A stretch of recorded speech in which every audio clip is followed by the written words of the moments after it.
இறை இயேசுவில் பிரியமுள்ள மாதா தொலைக்காட்சியின் அனைத்து நிகழ்ச்சிகளையும் ஆவலோடு பார்த்து கொண்டிருக்கிற அன்பு நேயர்கள் அனைவருக்கும் இனிய இரவு வணக்கம். இன்று உங்களுடைய வேலைகள் அனைத்தையும் முடித்துவிட்டு உறங்கச் செல்வதற்கு முன்பாக இந்த குட் நைட் டாக் நிகழ்வுக்காக நீங்கள் காத்து கொண்டிருப்பீர்கள் என்று நினைக்கிறேன். இன்றும் ஓர் அருமையான சிந்தனையைத்தான் நான் உங்களோடு பகிர்ந்து கொள்ள ஆசைப்படுகிறேன். கடவுளால் படைக்கப்பட்ட நாம் ஒவ்வொருவரும் நல்லவர்களாக வாழ வேண்டும் என்றுதான் ஆசைப்படுகிறோம். அவ்வாறு வாழ வேண்டுமென்றால் நல்லதை நாம் எண்ண வேண்டும். மற்றவர்களுக்கும் நல்லது செய்யக்கூடிய வஞ்சகமில்லா மனநிலை நமக்கு வேண்டும். பல சமயங்களில் நாம் நல்லதை எண்ணாமல் தீயதை பற்றி எண்ணி அழிந்து போகின்றோம். நல்லாரை காண்பதும் நன்றே, நலம் மிக்க நல்லார் சொல் கேட்பதும் நன்றே, நல்லார் குணங்கள் உரைப்பதுவும் நன்றே, அவரோடு இணங்கி இருப்பதுவும் நன்றே என்று நல்லவர்களின் குணங்களை வாயார பேசிக் கொண்டிருப்பதும் நன்மை தரும் என்கிறார் ஔவையார். தினை விதைத்தவன் தினையையும் வினை விதைத்தவன் வினையையும் அறுவடை செய்வான். நமக்கு நல்லது நடக்க வேண்டும் என்று எப்படி விரும்புகிறோமோ அது பிறருக்கும் நடக்க வேண்டும் என்று விரும்ப வேண்டும். நாமும் நம்மை சார்ந்தவர்கள் மட்டுமே நன்றாக இருக்க வேண்டும் என்று நினைப்பது போலவே மற்றவர்களும் நினைக்க வாய்ப்புள்ளது என்பதை நம்மில் பலரும் மறந்து போகின்றோம். இந்த உலகம் துன்பம் மிக்கதுதான். நாம் தான் இனியவற்றை காண வேண்டும். பாலையும் நீரையும் கலந்து வைத்தால் பாலை மட்டும் பருகுகிறது அன்னப்பறவை. மண்ணும் சர்க்கரையும் கலந்துவிட்ட போதிலும் எறும்பு மண்ணை நிராகரித்துவிட்டு சர்க்கரையை மட்டும் எடுத்துச் செல்கிறது. அதே போல்தான் நாம் வாழும் இந்த உலகமும் நல்லவற்றையும் கெட்டவற்றையும் தன்னகத்தே கொண்டிருக்கிறது. பாலை மட்டும் பருகும் அன்னப்பறவையாக, சர்க்கரையை மட்டும் எடுத்துச் செல்லும் எறும்பாக நல்லவற்றை மட்டும் எடுத்துக்கொள்வோம். நல்ல எண்ணங்களால் நம்மை அலங்கரிப்போம். சிந்தனைதான் நம் உடல் மீது ஆழ்ந்த தாக்கத்தை ஏற்படுத்தும். நாம் ஆரோக்கியமாக வாழ நல்லவற்றையே சிந்திப்போம், நல்லதை நினைப்போம், நல்லதை பெறுவோம். அப்போதுதான் நமது வாழ்வின் வளம் கூடும் என்பதை உணர்ந்து கொள்வோம். இளைஞன் ஒருவன் ஜென் குருவிடம் போய், குருவே, நல்லதையே நினைக்க வேண்டும், நல்லதையே செய்ய வேண்டும் என நான் விரும்புகிறேன். நல்லெண்ணம் என்னுள் நுழையும் போது அதன் தன்மை மாறிவிடுகிறது. தாங்கள் இதற்கு ஒரு தீர்வு சொல்லுங்கள் என்று பணிவோடு கேட்டான். சமையலறையில் ஒரு பெரிய கோப்பையில் தேநீர் இருந்தது. ஒரு கோப்பையில் கலங்களான பழைய தேநீரும் மற்றொன்று காலியாகவும் இருந்தன. ஜென் குரு அந்த இளைஞனை அழைத்து, பெரிய கோப்பையின் தேநீரை கழுவப்படாத பழைய கோப்பையில் ஊற்று என்று நீட்டினார். இளைஞன் ஊற்ற கோப்பை நிரம்பி வழிந்தது. பின்பு காலியாக இருந்த கோப்பையில் ஊற்றச் சொன்னார். புதிய கோப்பையில் புதிய தேநீர் எந்த கலப்படமும் இல்லாமல் பொலிவுடன் இருந்தது. மனதுக்குள் குப்பையும் தூசுவும் நிரம்பி இருந்தால் புதிய எண்ணங்களும் கெட்டுப்போகும். மனதை பளிச்சென்று வைத்து கொண்டால் உள்ளே விழும் எண்ணங்களும் மெருகு மாறாமல் பளிச்சென்று இருக்கும். ஓர் இயந்திரம் சரியாக இயங்குவதற்கு எண்ணெய் எப்படி அவசியமோ அதுபோலத்தான் ஒருவருடைய வாழ்வும் சரியாக இயங்குவதற்கு நல்ல சிந்தனைகள் அவசியம் என்றார். நாமும் எப்பொழுதும் நல்லதையே நினைத்து வாழ்ந்து மற்றவர்களுக்கும் நல்லதையே செய்வோம். இன்றைய தினத்தை எடுத்துக்கொள்வோம். இந்த நாள் முழுவதும் நாம் நல்லதை மட்டுமே நினைத்து வாழ்ந்தோமா என்று யோசித்து பார்ப்போம். மேலும் இந்த நாளில் நமது செயல்பாடுகள் எப்படிப்பட்டதாக இருந்தது என்று நம்மையே நாம் திரும்பி பார்ப்போம்.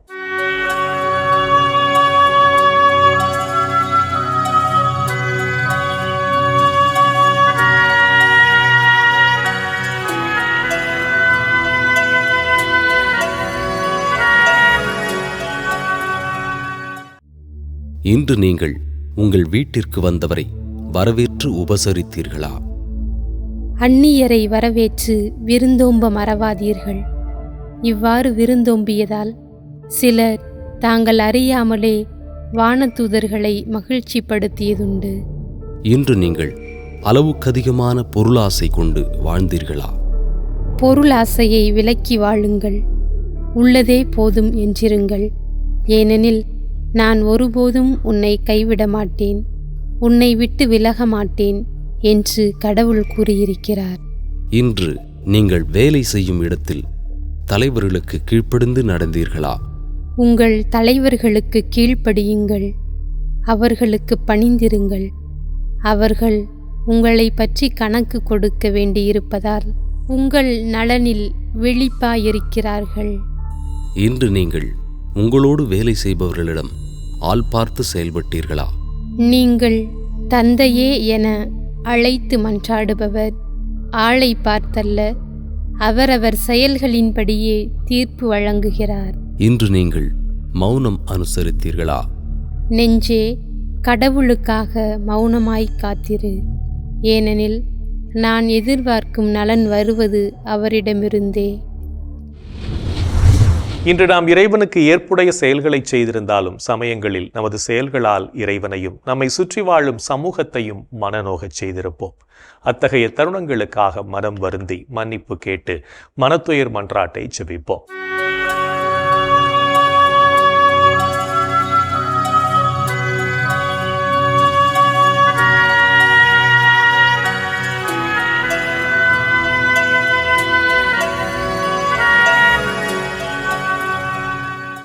எல்லாம் வல்ல இறைவனிடமும் சகோதர சகோதரிகளே உங்களிடமும் நான் பாவி என ஏற்றுக்கொள்கிறேன். ஏனெனில் என் சிந்தனையாலும் சொல்லாலும் செயலாலும் கடமையில் தவறியதாலும் பாவங்கள் பல செய்தேன். என் பாவமே, என் பாவமே, என் பெரும் பாவமே. ஆகையால் எப்போதும் கன்னியான புனித மரியாவையும் வானதூதர் புனிதர் அனைவரையும் சகோதர சகோதரிகளே உங்களையும் நம் இறைவனாகிய ஆண்டவரிடம் எனக்காக வேண்டிக்கொள்ள மன்றாடுகிறேன். ஆமேன். மனத்துயர் மன்றாட்டை ஜெபித்ததன் வழியாக இறைவனிடமிருந்து மன்னிப்பை பெற்றிருப்போம் என்ற நம்பிக்கையில் இறை வேண்டலில் இணைவோம்.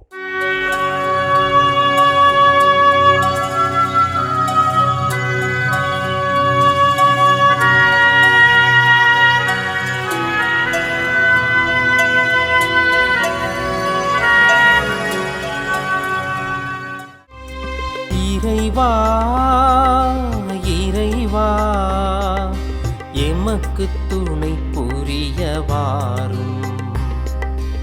ஆண்டவரே, எமக்கு துணை புரிய விரைந்து வாரும். தந்தைக்கும் மகனுக்கும் தூய ஆவியாருக்கும் மாட்சி உண்டாவதாக. தொடக்கத்தில் இருந்தது போல் இப்பொழுதும் எப்பொழுதும் என்றென்றும் இருப்பதாக. ஆமென்.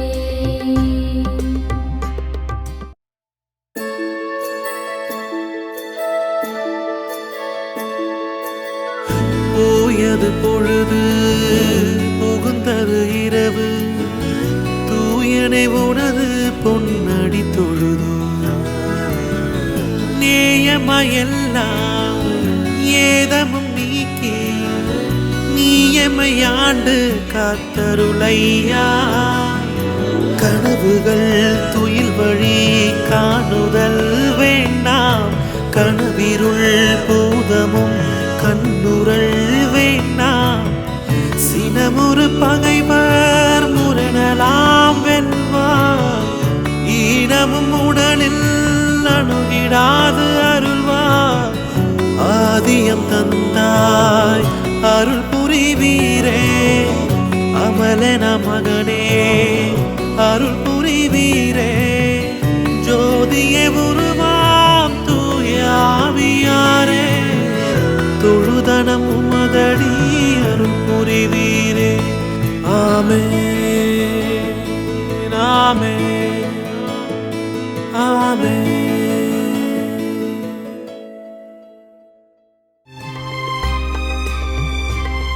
என் ஆண்டவரே, என் கடவுளே, பகலில் கதறுகிறேன், இரவில் முன்னிலையில் புலம்புகிறேன்.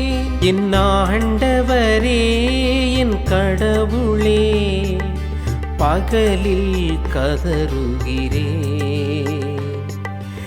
இரவில் முன்னிலையில் புலம்புகிறேன்.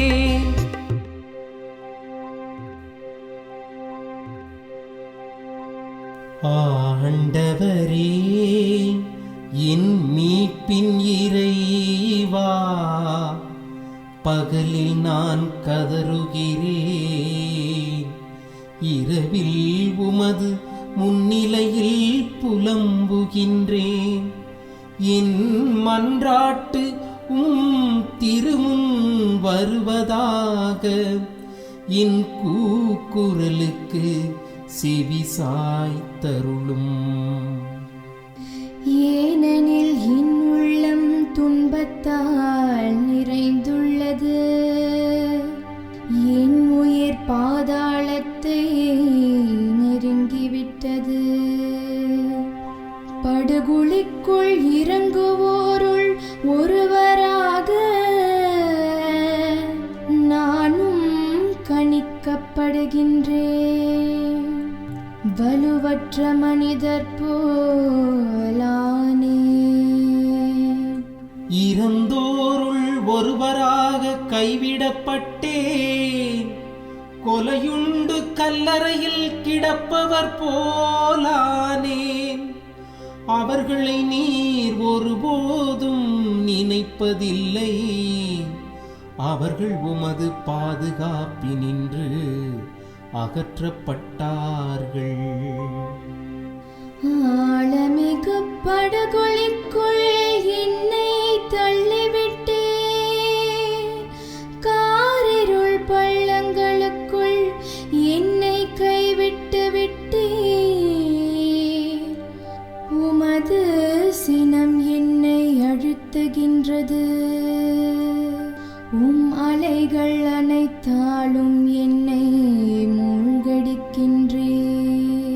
எனக்கு அறிமுகமானவர்களை என்னை விட்டு விலகச் செய்தீர், அவர்களுக்கு என்னை அருவருப்பாக்கினீர்.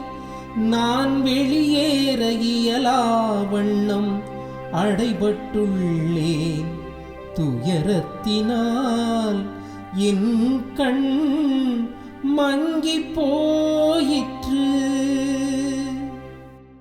ஆண்டவரே, நாள்தோறும் உம்மை மன்றாடுகின்றேன், உம்மை நோக்கி என் கைகளை கோப்புகின்றேன். இறந்தோர்க்காகவா நீர் வியத்தக செயல்கள் செய்வீர்? கீழுலகின் நாவிகள் எழுந்து உம்மை புகழுமோ? கல்லறையில் உமது பேரன்பு எடுத்துரைக்கப்படுமா? பாதாளத்தில் உமது சொல்லுறுதி அறிவிக்கப்படுமா? இருட்டினில் அரும் செயல்கள் அறியப்படுமா? மறதி உலகில் நீதி நேரி உணரப்படுமா? ஆண்டவரே, நானோ உம்மை நோக்கி கதறுகின்றேன், காலையில் உம்மை நோக்கி மன்றாடுகின்றேன்.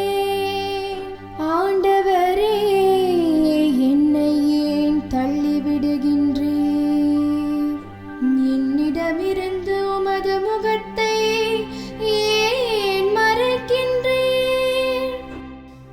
இளமை முதல் நான் துன்புற்று மடியும் நிலையில் உள்ளேன், உம்மால் வந்த பெருந்திகளால் தளர்ந்து போனேன். உமது வெஞ்சினம் என்னை மூழ்கடிக்கின்றது, அச்சம் தரும் தாக்குதல்கள் என்னை அழிக்கின்றன. அவை நாள் முழுவதும் வெள்ளப்பெருக்கென என்னை சூழ்ந்து கொண்டன. அவை எப்பக்கமும் என்னை வளைத்து கொண்டன. என் அன்பரையும் தோழரையும் என்னை விட்டு அகற்றினீர். இருளே என் நண்பன், இருளே என் நண்பன். தந்தைக்கும் மகனுக்கும் தூய ஆவியாருக்கும் மாட்சி உண்டாவதாக. தொடக்கத்தில் இருந்தது போல் இப்பொழுதும் எப்பொழுதும் என்றென்றும் இருப்பதாக. ஆமென். என் ஆண்டவரே, என் கடவுளே, பகலில் கதறுகிறேன், இரவில் முன்னிலையில் புலம்புகிறேன். என் ஆண்டவரே, என் கடவுளே, பகலில் கதறுகிறேன், இரவிலும் முன்னிலையில் புலம்புகிறேன். இறைவனின் உடனிருப்பு இந்த இரவு பொழுதிலும் நம்மை பாதுகாத்து வழி நடத்தும் என்ற நம்பிக்கையை இறை வேண்டலின் வழியாக பெற்றுக்கொண்ட நாம் இப்போது நாளைய நற்செய்தி வாசகத்திற்கு செவிமடுப்போம்.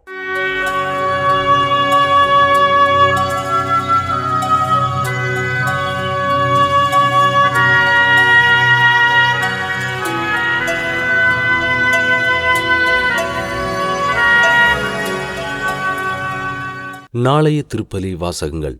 முதல் வாசகம் திருத்துதர் பவுல் தீமோத்தேயுவுக்கு எழுதிய 2ஆம் திருமுகத்திலிருந்து வாசகம்.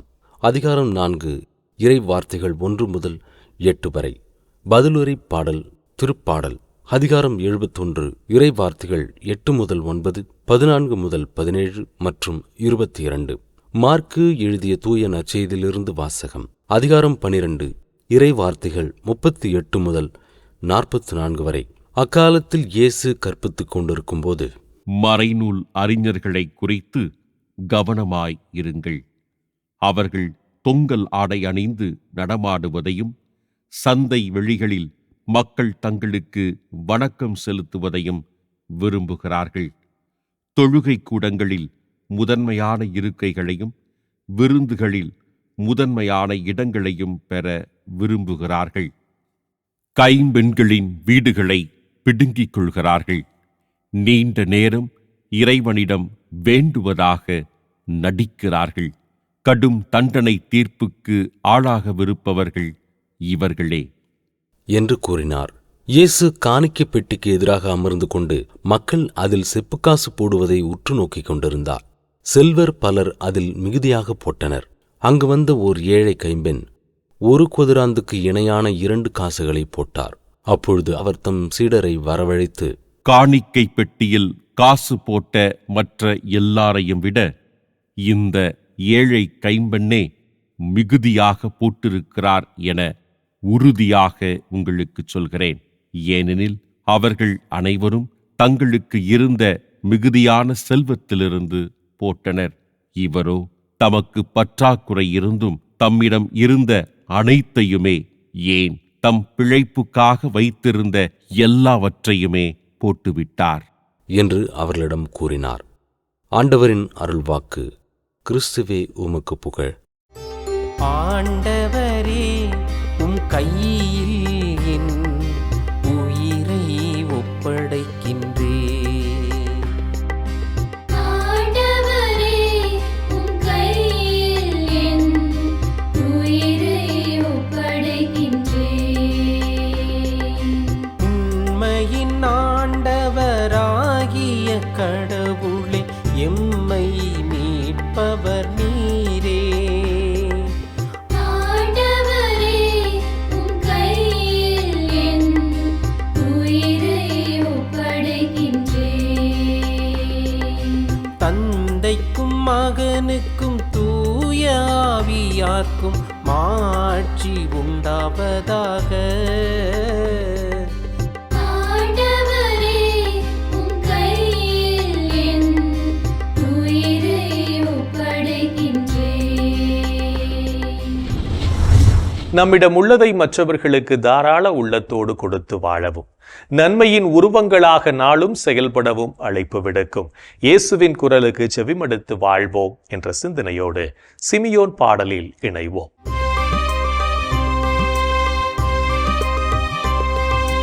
ஆண்டவரே, ஆண்டவரே, நாங்கள் விழித்திருக்கும் போது எங்களை காத்தருளும்.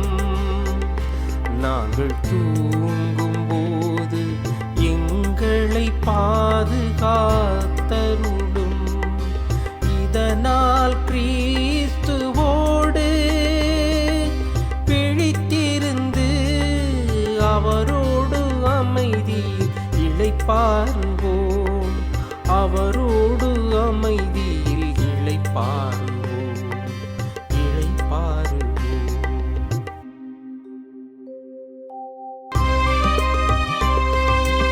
ஆண்டவரே, ஆண்டவரே, உமது சொற்படி உம்மடியான் என்னை இப்போது அமைதியுடன் போகச் செய்கின்றீர். ஏனெனில் மக்கள் அனைவரும் காணுமாறு நீர் ஏற்பாடு செய்துள்ள உமது மீட்பை என் கண்கள் கண்டு கொண்டன. இம்மீட்பே பிற இனத்தாருக்கு வெளிப்பாடு அருளும் மொழி. இதுவேவும் மக்களாகிய இஸ்ராயேலுக்கு பெருமை. இஸ்ராயேலுக்கு பெருமை. இஸ்ராயேலுக்கு பெருமை. தந்தைக்கும் மகனுக்கும் தூய ஆவியாருக்கும் மாட்சி உண்டாவதாக. தொடக்கத்தில் இருந்தது போல் இப்பொழுதும் எப்பொழுதும் என்றென்றும் இருப்பதாக.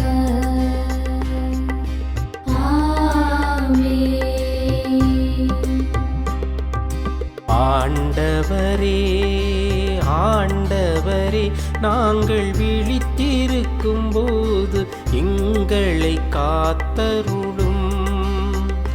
நாங்கள் தூங்கும் போது எங்களை பாதுகாத்தருளும். இதனால் கிறிஸ்துவோடு பிழித்திருந்து அவரோடு அமைதியில் இளைப்பாறுவோம். அவரோடு அமைதியில் இளைப்பாறுவோம். இறைவன் நம்மை ஒவ்வொரு நொடிப்பொழுதும் அற்புதமாய் வழிநடத்தி கொண்டிருப்பதை சிமியோன் பாடல் வழியாக உணர்ந்து ஜெபித்த நாம் இப்போது நாளைய புனிதரை பற்றி பார்க்கலாம்.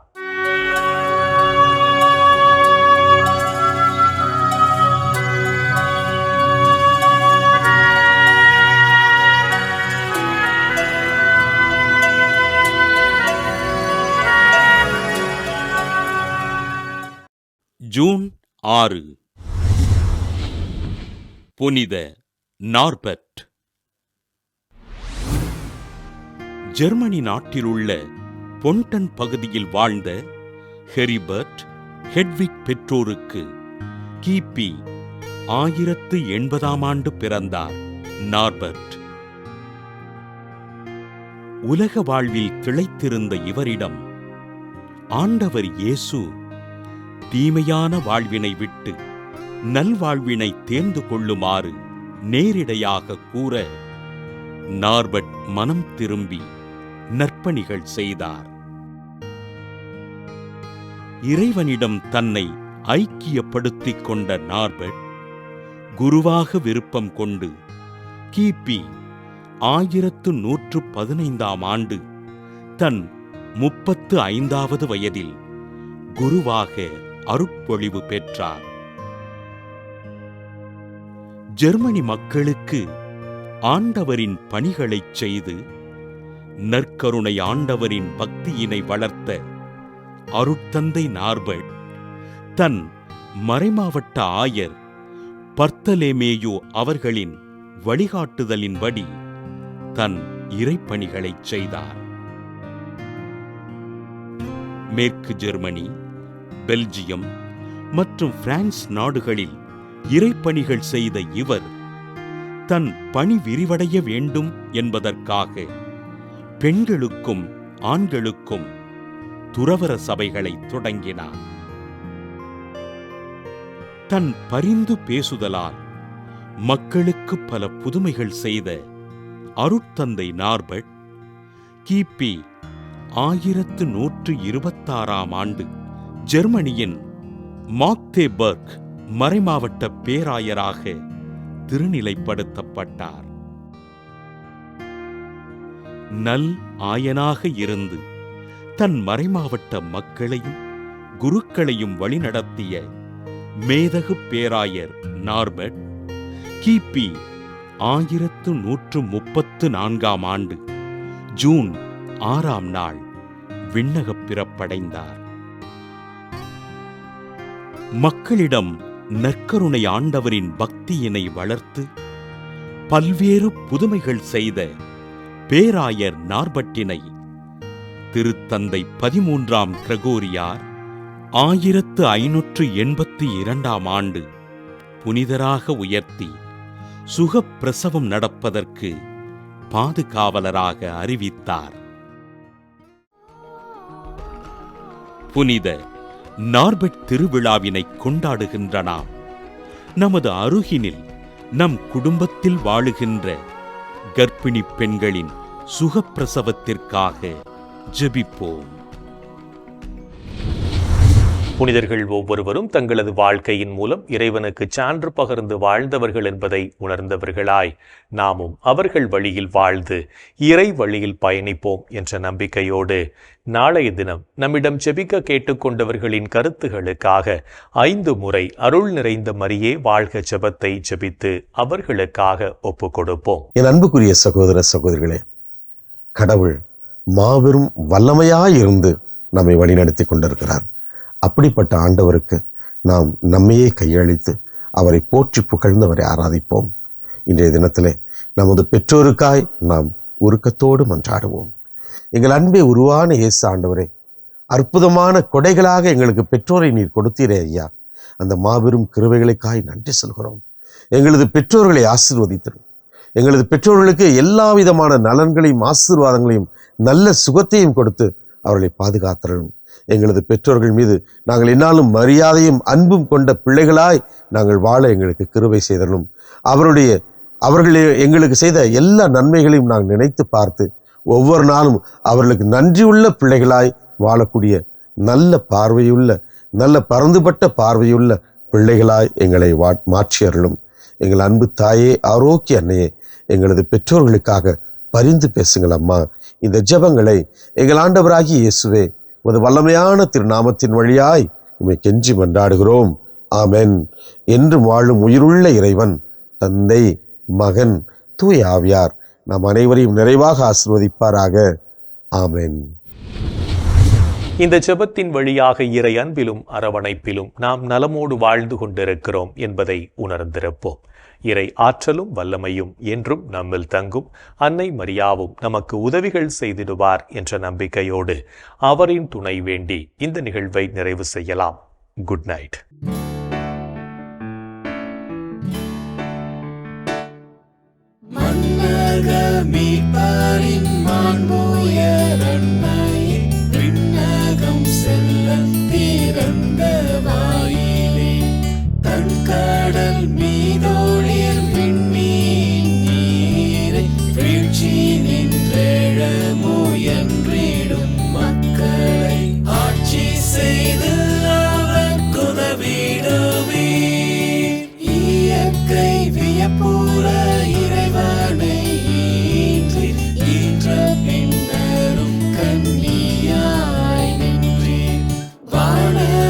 கபிரியே